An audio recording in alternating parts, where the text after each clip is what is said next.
السلام علیکم friends, welcome to novel اور یوٹیوب چینل۔ میری طرح اگر آپ بھی چینل پر نئے ہیں تو کرتے ہیں آغاز اپنے تعارف سے۔ میں ہوں آپ کی ہوسٹ عروبہ مسکان، لے کر آئی ہوں آپ کے لیے most of the best Urdu novels. آواز کی صورت، الفاظ کی مورت، وقت کی رفتار بھی رہے گی ساتھ ساتھ۔ بنیں گے حوصلہ نئے لکھنے والوں کا، کریں گے پذیرائی قابل محنتی اور معیاری لکھنے والوں کی، اس امید کے ساتھ کہ قائم رہے گا اردو لٹریچر پوری شان و شوکت سے، اور ہم بنے رہیں گے اس کے رکھوالے۔ تو جڑے رہیے ناول اور کے پلیٹ فارم سے، جہاں آج میں لے کر آئی ہوں زین علی کے قلم سے تحریر کردہ اردو افسانہ طوائف کا کوٹھا۔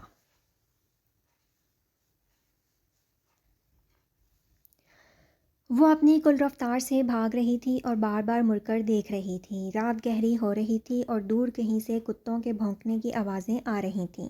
چاند بادلوں میں چھپا بیٹھا تھا اور اس نے اپنا آدھا چہرہ دوپٹے سے ڈھانپ رکھا تھا۔ اس نے ہاتھ کے اشارے سے رکشے والے کو روکا اور جلدی سے اس میں سوار ہو گئی۔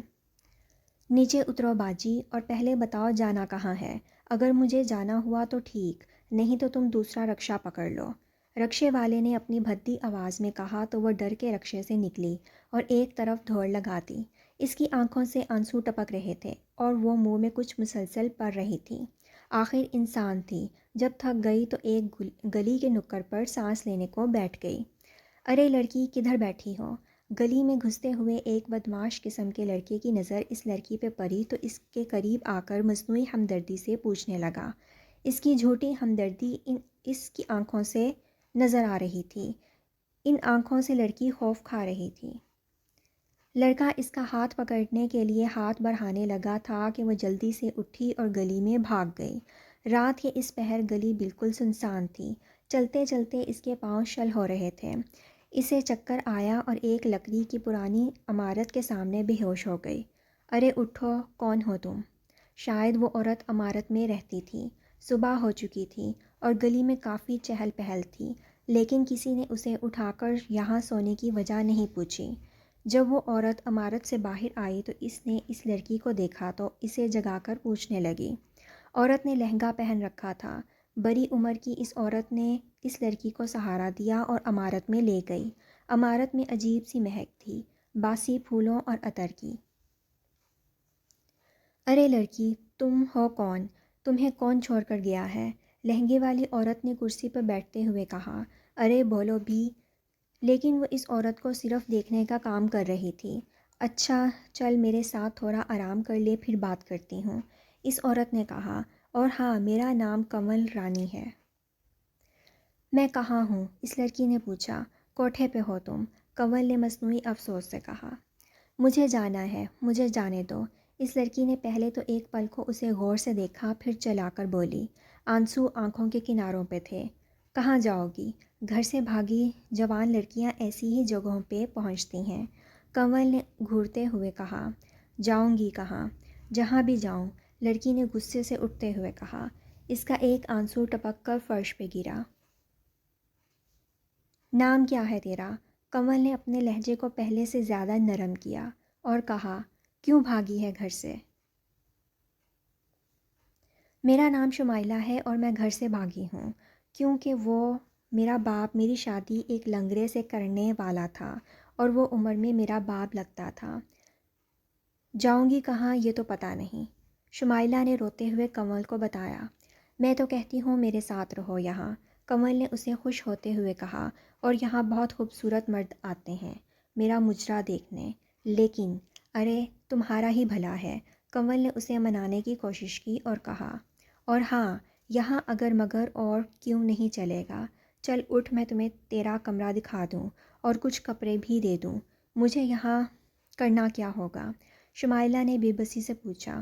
کچھ دن آرام کرو اور اس کے بعد اپنا جسم فروخت کرنا شروع کرو۔ کنول کی بات مکمل ہی ہوئی تھی کہ شمائلہ نے روتے ہوئے چلا کر کہا۔ شمائلہ کو کوٹھے پہ رہتے 4 سال گزر گئے۔ اس نے ہر گناہ کیا اپنا پیٹ پالنے کی خاطر۔ وہ وہاں کی مشہور طوائف بن چکی تھی۔ وہ گھر سے اچھی زندگی کے لیے بھاگی تھی، لیکن اب یہی اس کا مقدر تھا۔ شام ہوتے ہی بگڑے امیر زادے کوٹھے پہ آتے اور اس کی عزت، اس کی روح، اس کی آبرو اور اس کا جسم خریدتے۔ پہلے پہل تو اسے شاموں سے خوف آتا، لیکن بعد میں عادی ہو گئی۔ کوٹھا وہی چلاتی اور ہر رات گھر سے بھاگ جانے پر افسوس کرتی، لیکن گیا وقت تو واپس آئے گا نہیں۔ وہ ہر رات اس فیصلے پہ آنسو بہاتی۔ شمائلہ رانی، آج مرزا صاحب آئیں گے مجرا دیکھنے۔ جب تم سو رہی تھی ان کا ملازم آیا تھا پیغام دینے، خاص انتظام کر لینا، کنول نے شمائلہ کے کمرے میں گھستے ہوئے کہا۔ اس شمائلہ کے جواب جو اب شہر کی مشہور طوائف شمائلہ رانی بن چکی تھی۔ اچھا تو وہ میرا رقص دیکھیں گے یا کسی اور کا؟ تمہارا، تیار ہو جاؤ بس۔ کنول نے اتنا کہا اور کمرے سے نکل گئی۔ شام ہوتے ہی محلے میں چہل پہل ہونے لگی۔ اس محلے میں چند مکان طوائفوں کے تھے اور چند دوسرے 2 نمبر کام کرنے والوں کے۔ شام ہوئی تو شمائلہ نے سرخ رنگ کا لہنگا پہن لیا، بالوں میں گلابوں کا گجرا لگایا، تیز میک اپ سے منہ کو سجایا اور پان چبانے لگی۔ شمائلہ رانی، سننے میں آیا ہے تم مرزا صاحب سے پیار کرنے لگی ہو۔ دونوں کنول کے کمرے میں بیٹھی تھیں۔ کہاں کی محبت، یہ تو پیسے کی خاطر ہے، شمائلہ نے افسوس سے کہا۔ چل میرا جورا بنا دے۔ اچھا چل ٹھیک ہے، کنول نے کہا اور اس کے بالوں کا جورا بنانے لگی۔ ارے نئی لڑکی، بات سنو۔ شمائلہ نے وہاں آئی نئی لڑکی کو دروازے کے سامنے گزرتے ہوئے دیکھا تو آواز لگائی۔ شمائلہ کا لہجہ اب طوائفوں سا ہو گیا تھا، ایک اداسی تھی، لہجہ عاشقانہ تھا۔ جی شمائلہ بی، کیا نام ہے؟ شمائلہ نے اسے سر سے پاؤں تک دیکھا اور بولی۔ کہاں سے آئی ہو؟ میرا نام آپ ہی کوئی رکھ دیں، اس لڑکی نے بے بسی سے کہا۔ شاید وہ سمجھ چکی تھی کوٹھے پہ اس کا اصلی نام کسی کو اچھا نہیں لگے گا۔ تم مسکان ہو، جاؤ اپنا کام کرو، شمائلہ نے ہاتھ کے اشارے سے جانے کا حکم دیا۔ شام ہونے کو تھی جب شمائلہ کو خبر ملی کہ مرزا صاحب کا انتقال ہو گیا ہے۔ اسے افسوس تو تھا، وہ میت کو دیکھنے جانا بھی چاہتی تھی، لیکن کس رشتے سے، کس ناطے سے؟ وہ اس کا کیا تھا بھی تو صرف ایک عاشق جو اس کے موسیقی پہ تھرکتے جسم پہ پیسہ لوٹاتا اور شراب پیتا۔ مرزا صاحب کے ساتھ ایک بار ان کا 16 سالہ بیٹا بھی آیا تھا کوٹھے پہ مجرا دیکھنے۔ شمائلہ رانی اسے دیکھ کر دکھی ہو گئی تھی، کیونکہ جب اس نے گھر چھوڑا تھا اس کا چھوٹا بھائی بھی اسی عمر کا تھا۔ آج پھر سے اسے اپنا گھر اور اپنے عزیز یاد آ رہے تھے۔ اس نے لال جورا اتار کر سفید کپڑے پہن لیے۔ وہ خود کو آج ایک عزت دار لڑکی سمجھ رہی تھی۔ وہ رو رہی تھی، لیکن کب تک صبح ہوتے ہی اسے پھر سے طوائف بنا دیا جائے گا اور وہ پھر بھول جائے گی کوئی شمائلہ تھی جو اپنے بھائی اور اماں سے محبت کرتی تھی۔ ایک پل کو اسے اماں اور اپنے بھائی ماجد کی یاد تڑپائی تھی، اور دوسرے ہی پل کوٹھے پہ مجرا دیکھنے نوجوان آ گئے۔ آپ کی آنکھیں کچھ بدل گئی ہیں، آج باتیں کرنے کا ہمارا من نہیں، شمائلہ رانی نے اداسی سے کہا تو سامنے بیٹھا آدمی اٹھ کر چلا گیا۔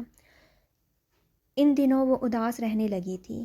اس رات بہت تیز بارش ہو رہی تھی۔ شمائلہ رانی بازار سے واپس آ رہی تھی جب اس کی اماں اسے سامنے سے آتی دکھائی دیں۔ اس وقت شمائلہ نے حجاب کر رکھا تھا، اس لیے اس کی اماں اسے پہچان نہ سکیں۔ اس رات وہ اماں کو یاد کر کے بہت روئی، اور جب آنکھوں کا نمکین پانی ختم ہو گیا تو اداس سی پرانے دنوں کو یاد کرنے لگی۔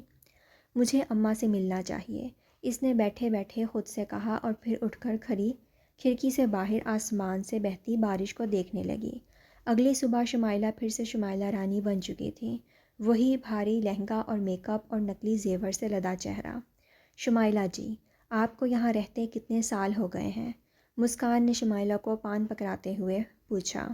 کیا بتاؤں مسکان، 10 سال ہونے کو ہیں، مگر مجھے تو ہر صبح یوں احساس ہوتا ہے کہ جیسے میری پہلی صبح ہو۔ میں جب بھی صبح اٹھ کر اپنا چہرہ دیکھتی ہوں تو خود پر افسوس ہوتا ہے، شمائلہ نے بے دردی سے اسے بتایا۔ ایک مسکان ہی تو تھی اس کی دوست۔ ویسے میں نے کبھی پوچھا نہیں تم یہاں کیسے پہنچی؟ میرے باپ نے مجھے ایک سیٹھ کو فروخت کر دیا، اور اس نے میری عزت پہ داغ لگا کر مجھے کنول رانی کے ہاتھوں فروخت کر دیا۔ میری زندگی ایک ہی ہفتے میں تباہ ہو گئی۔ مسکان کی آنکھوں سے آنسو ٹپکنے لگے۔ اچھا اب افسوس تم کرو یا میں کروں، کوئی فائدہ نہیں، شمائلہ نے سپاٹ لہجے میں کہا اور پان کو چبانے لگی۔ چلیں ٹھیک ہے، آپ تیار ہو جائیں، مسکان نے مصنوعی خوشی سے کہا اور اٹھ کر چلی گئی۔ شمائلہ کسی گہری سوچ میں گم اٹھی اور اپنے کمرے میں چلی گئی۔ یہ زندگی کتنی مشکل تھی۔ اس رات اس نے آخری مجرا کیا، اگلی صبح کوٹھے پہ ماتم رچایا گیا۔ شمائلہ رانی نے خودکشی کر لی اور مرنے سے پہلے آخری خط لکھا۔ اس کے مر جانے سے مسکان کو بہت زیادہ دکھ ہوا۔ کوٹھے کو کئی دنوں تک بند رکھا گیا۔ کچھ دن بعد کوٹھا پہلے کی طرح کھول دیا گیا۔ آخر کار یہ طوائفوں کا کوٹھا، جہاں نہ تو خوشی زیادہ دن رہ سکتی تھی اور نہ غم۔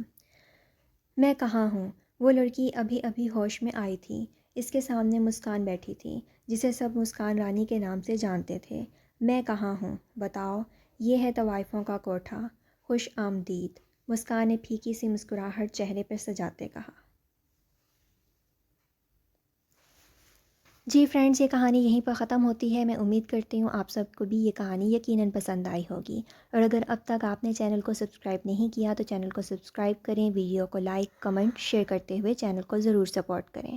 ناول کے حوالے سے آپ اپنے ریویوز اور کسی بھی نئے ناول کو سننے کی فرمائش ہمیں کمنٹ سیکشن میں دے سکتے ہیں۔